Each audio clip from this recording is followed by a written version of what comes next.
لاحظ جميع المفسرين تفسير هذه الرؤية واختصار هذا الشيء الشهير. كلهم رابطين انهم يفسرون هذه، فاذا ممكن أنا تفسرها لي أفسرها أنا. لك، أفسرها لك بشرط: امر. إن كل ما يظهر لي في المنام لا أجاملك فيه أبدا.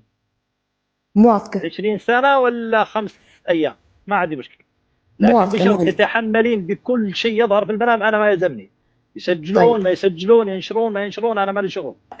رأيت إني في مدخل البيت تبع أهلي، بيت أهلي، المدخل كان كله ثعابين، أشكال وأحجام وألوان مختلفة، ما في شكل معين ولا شيء. في ثنتين من أخواتي الكبار، أنا كنت واقفة جنب الباب ناحية الشارع، كنت متضايقة من الوضع، أو ماني خايفة بس متضايقة. أخواتي، ثنتين من أخواتي الكبار كانوا ياخذون ملح بحري، ملح الخشب، ويرشونه على الثعابين، ويشيلون الثعابين ويحطونها في أكياس الخيشة تبع الرز، أكياس الخيش، يرشون بالملح ويشيلون الثعابين ويحطونها في الأكياس، ويقولون لي لا تخافين تعالي ما راح تضرش، إحنا رشيناها بملح.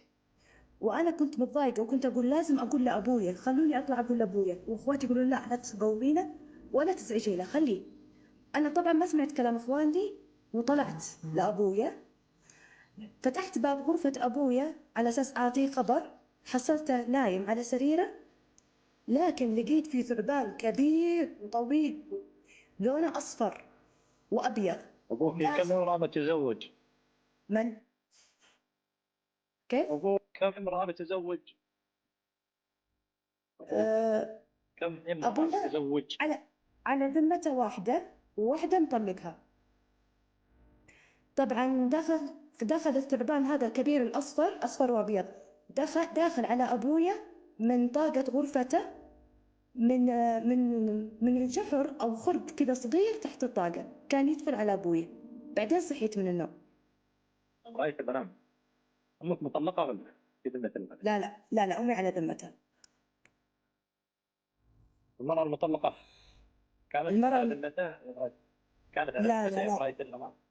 لا أبويا تزوج وهو صغير وحدة، ما جابت عيال، طلقها وتزوج أمي، يعني من زمان تقريبا. يا جميلة، من التعبان عندك في المنزل؟